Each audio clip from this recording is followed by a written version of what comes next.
बिस्मिल्लाहिर्रहमानिर्रहीम। अस्सलाम वालेकुम। कैसे हैं सब लोग? दुआ है कि अल्लाह करे कि आप सब हम सभी लोग सही सलामत हों, सेहतमंद हों और अल्लाह की रहमतें हों हमारे लिए, हम सब के लिए। आमीन या रब्बुल आलमीन। आज क्या हो रहा है जी? खाना इंतहाई ज़रूरी, हर शख्स के लिए, हर इंसान के लिए, हर जिंदा चीज़ के लिए। आज क्या हो रहा है जी? किचन में हालात के हिसाब से ही सारे काम होंगे और यहाँ आप सभी लोग सीखने वाले हैं 2 दालों के कबाब। बहुत ही अच्छी रेसिपी है, लजीज रेसिपी, आप सभी को ये बना के मज़ा आएगा। अच्छा, इसके अलावा पूरियाँ बनाएंगे भाई इसके साथ, और अगर आप चाहें तो रोटी बना सकते हैं, पराठा बना सकते हैं, जो आपके हालात हैं, जिस तरह से आपको आसानी है आप वो ही कर सकते हैं। ठीक है, तो इसके लिए क्या क्या चीज़ें हमको चाहिए होंगी? सबसे पहले तो दालें हैं। 2 किस्म की दालें कौन सी मैं इस्तेमाल कर रही हूँ? इसमें एक है चने की दाल और एक है मूंग की दाल। ये यहाँ पे रखी हुई है और इन दालों को आप क्या करेंगे? साफ करेंगे। कंकर होते हैं ना दालों में, तो उनको की सफाई कर लीजिए और सफाई करने के बाद दालों को धो लें और धोने के बाद इनको भिगो दें।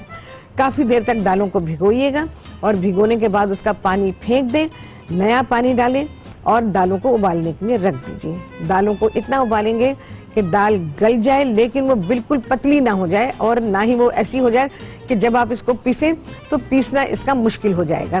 तो दाल देखें, हमारे पास ये चने की दाल है, देखें मैं आपको दिखा दूं, ये ठीक है जी, ये इस तरह से गली हुई दाल है। मूंग की दाल ये कच्ची है अभी, तो मूंग की दाल, अच्छा दोनों दालों को अलग उबालेंगे। चने की दाल अलग उबालेंगे क्योंकि उसका कुकिंग टाइम मुख्तलिफ है और जो मूंग की दाल है उसका अलग है। चले जी, इसकी देंगे डिटेल आप सभी को इस ब्रेक के बाद।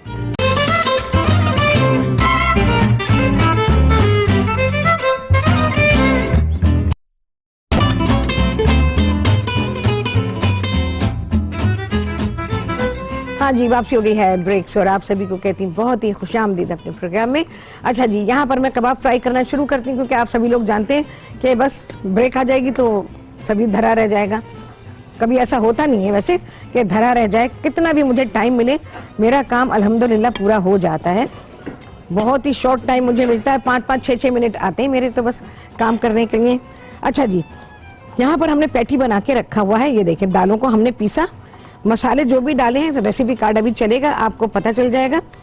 इसके इस तरह से आपने पैटी बना लिया। ठीक है, देखें जी, अच्छा दबा के बनाएंगे।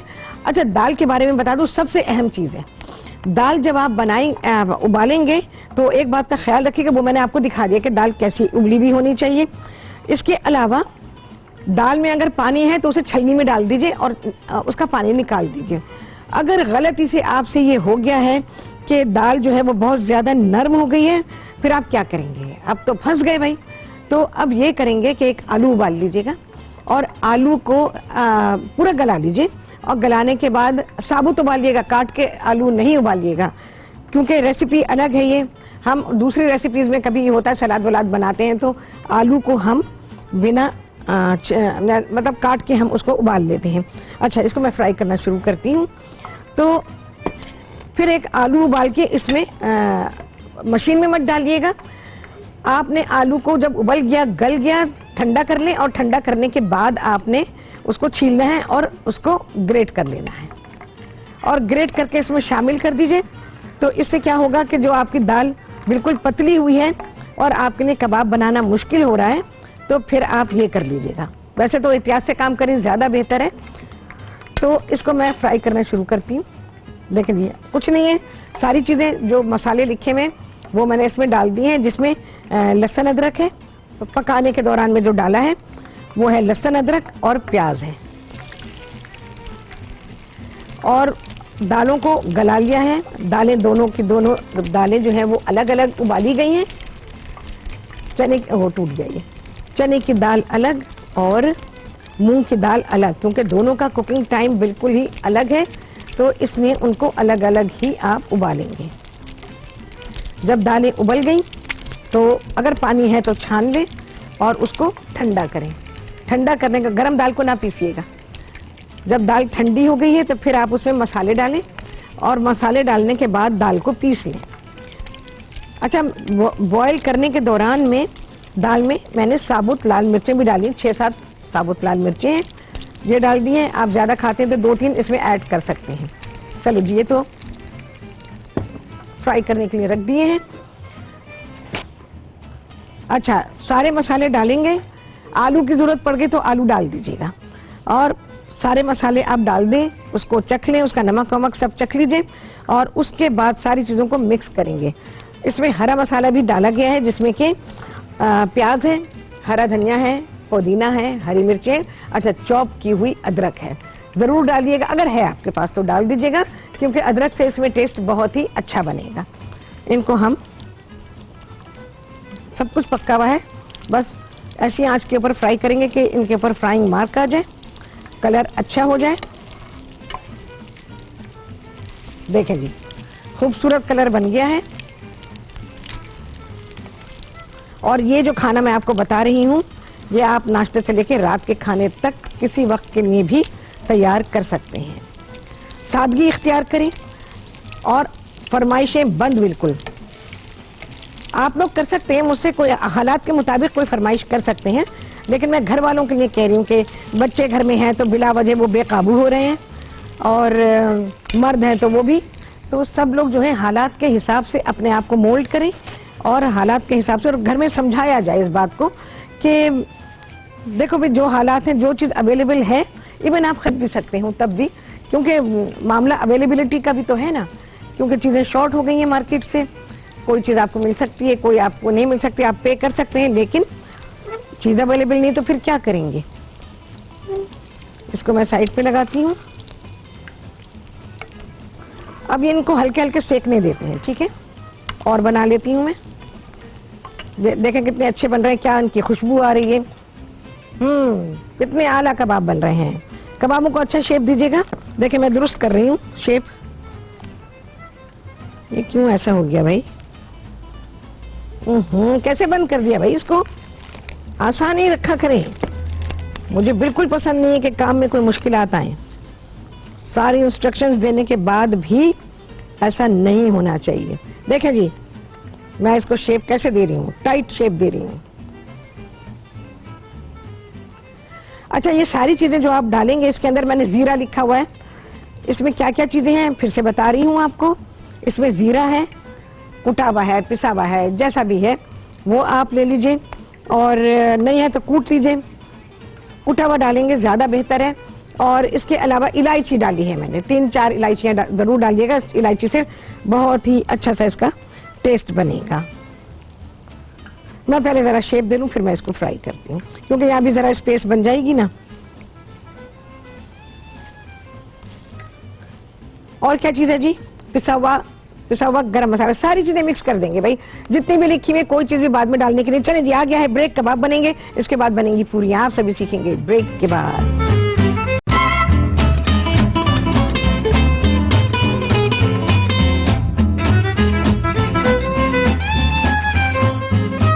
जी, वापसी हो गई है ब्रेक्स, और आप सभी को कहती हूँ बहुत ही खुशामदीद अपने प्रोग्राम में। अच्छा जी, यहाँ हमारे कबाब फ्राई हो रहे हैं। 2 दालों के कबाब, लजीज कबाब हैं, बेहतरीन कबाब हैं, हर जमाने में खाए जा सकते हैं। कोई ज़रूरी नहीं कि हालात ज़रा तंग हो तो ही आप बनाएं इसको। पहले भी सिखाए हैं मैंने, लाजवाब रेसिपी है और बहुत ही कारआमद, हर हालात में कारआमद। आहा, क्या खूबसूरती है कबाबों पे, आप देखें, और लज्जत इनकी बहुत ही बेहतरीन है। अच्छा, ये मल्टीपर्पज़ कबाब है, इनको आप रोल, इनसे आप रोल बना लीजिए, चपाती में बनाएं, चाहे आप रोटी में बनाएं, पराठे में बनाएं। ओह नहीं नहीं नहीं नहीं नहीं, चलें जी, मैं यहाँ पे इनको रखूंगी हल्की आंच के, साइड में सिकते रहेंगे तो ये खस्ता हो जाएंगे। चलें जी, पूरियां। रुखसाना ज़ैदी हैं जी कराची से, उनसे करेंगे बात। अस्सलाम वालेकुम। अस्सलाम वालेकुम। वालेकुम अस्सलाम, कैसी हैं आप? अल्हम्दुलिल्लाह, आप सुनाइए। अल्लाह का शुक्र है, बिल्कुल ठीक ठाक है। और माशाल्लाह आप आज भी ऐसे जबरदस्त कबाब बना रही है। अगर इसको डिश में निकाल के वैसे रख दिया जाए तो कोई भी नहीं कहेगा कि इसके अंदर गोश्त नहीं है। आपको पता भी नहीं चलेगा रुखसाना, पता भी ईमान से नहीं पता चलेगा। हाँ, दूसरा ये कि आपकी हिम्मत है जो इतनी, क्योंकि ज़ाहिर जो भी इस वक्त चैनल्स पे आ रहे हैं, पहुंच रहे हैं, उनको मैं सल्यूट करती हूँ कि वो इतनी, मतलब इतनी मुश्किलात में भी पहुंच रहे हैं, क्योंकि हर जगह तो मतलब रुकावटें खड़ी हैं उन सबको अबूर करना, उनसे जी, जी। बात करना कि हमें जरूरी जाना है। जी, ये बिल्कुल। बहुत मुश्किल काम है, लेकिन बिल्कुल। आपकी हिम्मत है, मैं इसको अप्रिशिएट करूंगी कि आप हम लोग के लिए इतना यानी बॉडरेशन ले रही हैं और आ रही हैं। बस ये सब अल्लाह की मदद होती है रुखसाना, और हम कुछ भी नहीं है, हमारी जात कुछ भी नहीं है।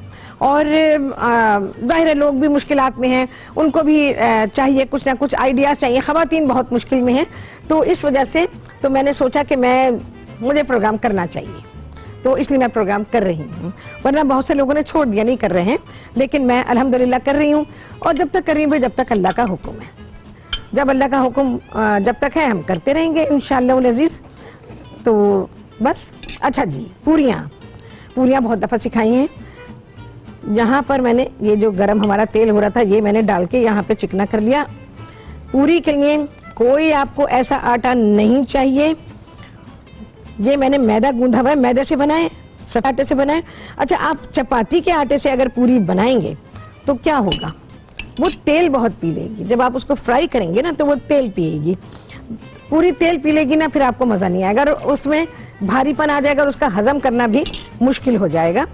तो इसलिए आप उसको मैदे से बनाएं या सफ़ेद आटे से बनाएं। देखिए जी, ये तो मैं हाथ से बना रही हूँ, जिसमें कि मैं तेल लगा के तो उसको मैंने फैला लिया है। ठीक है जी, हमारा तेल गरम है, ज़रा सा मैं देखूं। हाँ जी, इसके अलावा मैं सूखे आटे से भी आप लोगों को सिखाती हूँ। आपको याद ही होगा कि मैंने आपको सूखे आटे से बनानी भी सिखाई है। चलें जी, ये आ गई हमारी पूरी।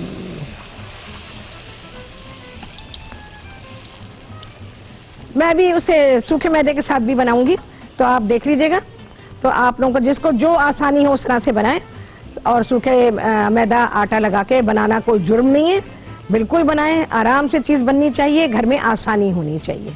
चलें जी, पूरी डन। पहली पूरी, पहला पैनकेक ज़रा ट्रिकी होता है। ओहो, चलें जी, यहाँ से देखें। अच्छा जी, यहाँ पर मुझे अपना ये रखना पड़ेगा,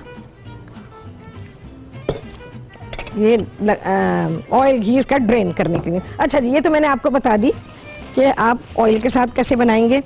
अगर किसी को नहीं समझ आई या नहीं देख पाए तो बता दीजिएगा, मैं अभी फिर से बना दूंगी। अब मैं उन लोगों के लिए सिखा रही हूँ जिनको के मुश्किल होती है घी लगाकर, तेल लगाकर उसको बढ़ाने की और उसे फ्राई करने की। तो हम सूखा यहाँ पे मैदा लगाएंगे और उसको हम बेल लेंगे। आटा वही है जो हम घर की चपाती का गूंथते हैं, कोई उसमें वो नहीं है। मैंने कोई घी वगैरह कुछ नहीं डाला है, सिर्फ नमक डाला है।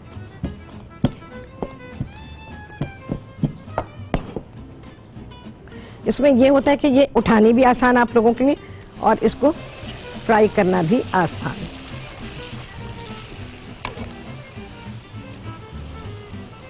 देखें जी, बेहतरीन फ्राई होती हैं पूरियां। आटा गूंद के कम से कम 1 घंटे के लिए जरूर रखिएगा, इसको सेटल होना जरूरी होता है भाई। यहां से देखिए भाई, ये ना गिरे वरना फिर मुश्किल हो जाएगी। ऑयल आपका बहुत गर्म होना चाहिए, ये गर्म होगा तो पूरी आपकी सही फ्राई होगी। हाँ जी, मैं सामने से हटाऊं क्या? ओके, फिर आपको दिखाना मुश्किल हो जाता है, तो इसलिए मैंने हटा दिए। आप लोग कढ़ाई में ही देख लें कि पूरी जो है वो कैसी फ्राई हो रही है। पूरी को बहुत ज्यादा पेपर थिन ना किया करें, पेपर थिन होगी तो आपकी पूरी में नरमी नहीं रहेगी।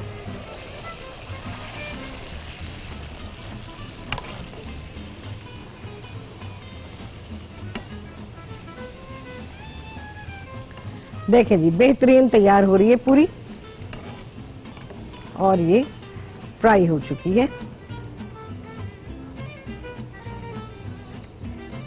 देख ली ना कढ़ाई में, तो मैंने यहाँ साइड पे उतार दी। हाँ जी, बिल्कुल सही है। ये मैं खास तौर से, मैं जिस जमाने में मैंने लाइव शो अपना शुरू किया था, उस जमाने में ख्वातीन ने मुझसे कहा था, राहत पूरी नहीं बनती, सब कुछ बना लेते हैं, पूरी नहीं बनती। फिर मैंने ये सूखा आटा लगाना उनको सिखाया था कि भाई देखो, घरेलू ख्वातीन की जिंदगी आसान होनी चाहिए, उनके ऊपर बड़ी ही जिम्मेदारियां होती हैं, तो उस जिम्मेदारी में आसानी पैदा होनी लाजमी है। अगर वो पैदा ना की तो फिर क्या किया। चलो जी, आ गया है ब्रेक। ये देखें जी पूरी कितनी आला फूली है। और आपसे होगी मुलाकात ब्रेक के बाद।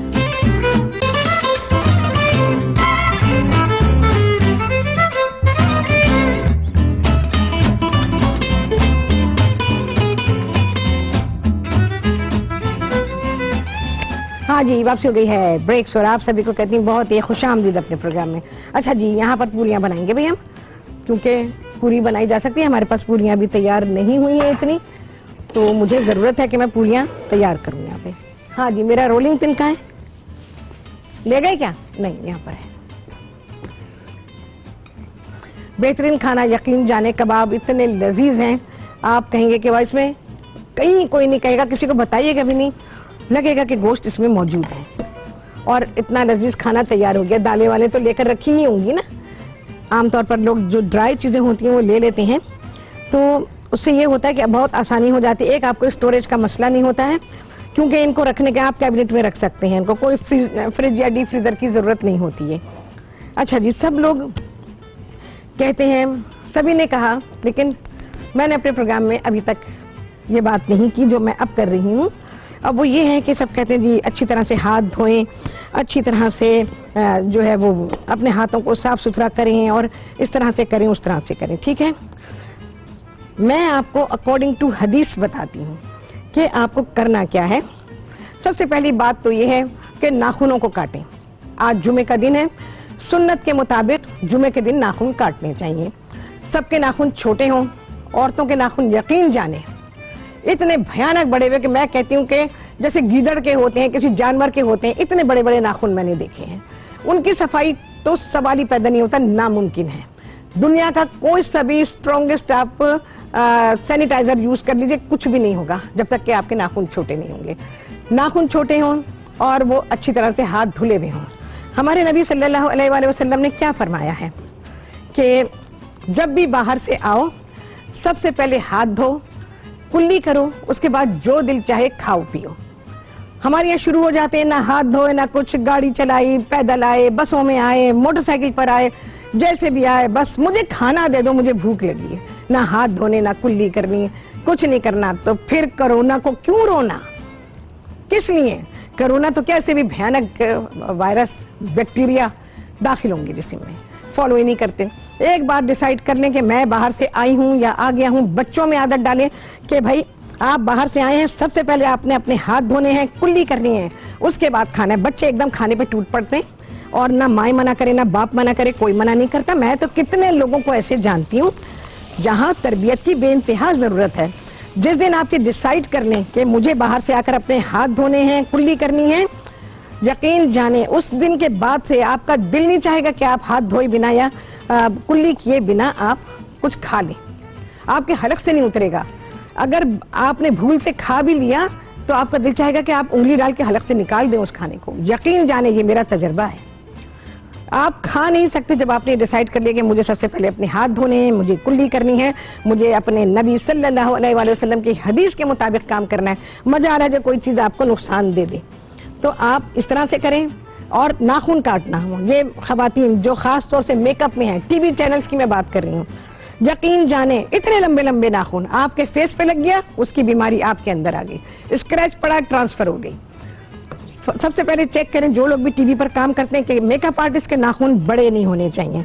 मेकअप आर्टिस्ट जितने भी हैं, मेल हैं फीमेल हैं, सब अपने नाखून काटें और उनके हाथ धुले हुए होने चाहिए। वो एक फेस को मेकअप करते हैं, उन्हीं हाथों से दूसरे आदमी को हाथ लगा लेते हैं। और ग्लव्स अगर पहने हैं तो ग्लव चेंज किया। एक बंदे का मेकअप करने के बाद ग्लव चेंज किया उन्होंने, या वो एक ही ग्लव सारा दिन चल रहा है, 50 लोगों का मेकअप कर दिया। इन चीज़ों का ध्यान रखना बहुत ज़रूरी है, ये किसी ने नहीं बताया। और दूसरी बात ये कि जब आप पूरियाँ भी देखते जाए, जी मैं कैसे फ्राई कर रही हूँ, तो आपने क्या करना है, सबके घर में नेल ब्रश होना चाहिए। और देखें जी पूरी मेरी कितनी फ्लेक्सिबल है, तो नेल ब्रश का होना बहुत ही ज़रूरी है। ये खाली हाथ ऐसे ऐसे करने से ये नहीं होंगे साफ, बैक्टीरिया फ्री होगा ही नहीं, कभी भी नहीं होगा जब तक इसमें ब्रश नहीं लगेगा। ब्रश के साथ रगड़ाई होगी, साबुन से हाथ धोए, आपने खिलाल करना ज़रूरी होता है, ये खिलाल है, ऐसे ऐसे सब जगह से किया। उसके बाद सोप लगाया, नेल्स को ब्रश के साथ साफ करेंगे, अंगूठे को साफ करेंगे अच्छी तरह। वॉशरूम से ऐसे ही आ जाते हैं, उफ मेरे खुदा, मैं क्या कहानियां बताऊं आपको। और यकीन जाने ये मेरे साथ भी हुआ। मॉल में थे, वॉशरूम में, तो मैं वही खड़ी हुई थी, खातून एक निकली, मुझे पहचान गई, ना हाथ धोए ना कुछ, हाथ बढ़ा दिया आगे मिलाने के लिए। मैं क्या करूं, मर जाऊं वहीं पे, क्या करूं मैं, ना मिलाऊं तो बदअखलाक कहलाऊं। तो ये सोचते नहीं है लोग कि हम क्या करें, ना मिलाएं हाथ, खुदा के लिए हाथ ना मिलाया करें। हाथ मिलाने के मैं सख्त खिलाफ हूँ, कभी भी नहीं, अच्छे हालात हो तब भी, बैक्टीरिया का सिलसिला ना हो तब भी हाथ ना मिलाएं। अल्लाह ताला ने सलाम हमारे लिए किया है ना, मुंह से सलाम कर दिया, काफी है, बहुत काफी होता है ये। और मायदा तो इतनी सेंसिटिव है, वो मुंह मोड़ के चली जाएगी, उसके सलाम का जवाब भी नहीं देगी वो। जिसको ये सेंस ना हो औरत को कि मैं वॉशरूम से निकली हूँ तो पहले मैं हाथ धोऊं, फिर मैं आगे हाथ बढ़ाऊं मिलाने के लिए, किसी को क्या फील आएगी मेरे लिए। तो ये सारी चीजें ये किसी ने आपके साथ शेयर नहीं किया, जो मैं शेयर कर रही हूँ, मैं इसलिए कर रही हूँ कि मैंने कहा चलो सब तरफ से लोग सुन रहे हैं तो मेरे प्रोग्राम में जरा सा मुख्तलिफ हो जाए, मैं ना कहूँ, लेकिन किसी ने ये बात नहीं की। मैं क्योंकि टीवी पे काम करती हूँ, चीजें देखती हूँ, मैंने भी अपने मेकअप आर्टिस्ट को कहा, मैंने तुम्हारे नाखून बड़े देखे, मैं तुमसे मेकअप नहीं करवाऊंगी, अपने नाखून काटोगी तुम, फिर तुम मेरा मेकअप करोगी, अदरवाइज नहीं करोगी। ग्लव्स, नाखून भी काटो, ग्लव्स भी पहनो, और वो ग्लव जो तुमने पहले यूज ना किया हो, और फिर वो ग्लव जो तुम यूज कर चुकी हो उसे दोबारा यूज ना करना, क्योंकि इन सबको ये सारी चीजें बतानी बेइंतहा जरूरी होती हैं, क्योंकि नॉलेज है लेकिन लापरवाही में बहुत कुछ खराब हो जाता है। रसूलुल्लाह सल्लल्लाहु अलैहि वसल्लम ने फरमाया है कि बीमार को सेहतमंद के पास ना जाने दो, और ये सही बुखारी की हदीस है, 5771 इसका नंबर है, आप सभी लोग उसे चेक कर सकते हैं। और ये नबी सल्लल्लाहु अलैहि वसल्लम ने फरमाया है, मैं अकॉर्डिंग टू हदीस नबवी आपको ये सारी बातें बता रही हूँ। और मेकअप आर्टिस्ट जितने हैं, मेल हो फीमेल हो, मेल्स के देखे बड़े बड़े नेल्स लेके बैठे हुए हैं, भाई आप नमाज नहीं पढ़ते तभी तो इतने बड़े बड़े नाखून किए हुए। अच्छा जी, मैं क्या कर रही हूँ, इधर आ गया, इसमें व्याख्या पूरी। आप लोग देखें, मैं भी तो टीवी पे काम करती हूँ, कभी मेरे नाखून बड़े देखे आपने, कभी नेल पॉलिश उस पे लगी देखी, कभी भी नहीं। फ्रेंच नेल बना के कुकिंग हो रही होती है, व्हाट नॉनसेंस भाई, हमारा क्या ताल्लुक फ्रेंच नेल से, एंड बीइंग एज अ मुस्लिम बिल्कुल भी कोई ताल्लुक नहीं है। हाँ जी, हमारी पूरियां लाजवाब खाना। चलेगी, बस हो गया ये, क्योंकि आ जाएगा छुट्टी दा टाइम। नमाज पढ़ा करें, घर में पढ़ें नमाज, अल्लाह को याद करें, अपनी गलतियों की तौबा करें। बहुत गलतियां हैं, नेल पॉलिश लगी होती है, नमाजें पढ़ लेते हैं। एक बात और मैं बताऊं कि ये मुझे भी सुन के बड़ी ही हैरत हुई थी कि नेल पॉलिश लगी औरत की बात कर रही हूँ, अब तो मर्द भी लगाते हैं। चले जी, आ गया है छुट्टी का टाइम, बहुत ही अहम बात रह गई है, तो चल प्रोग्राम में बहुत ही एकदम आला रेसिपी के साथ इंशाअल्लाह अजीज। अल्लाह हाफिज।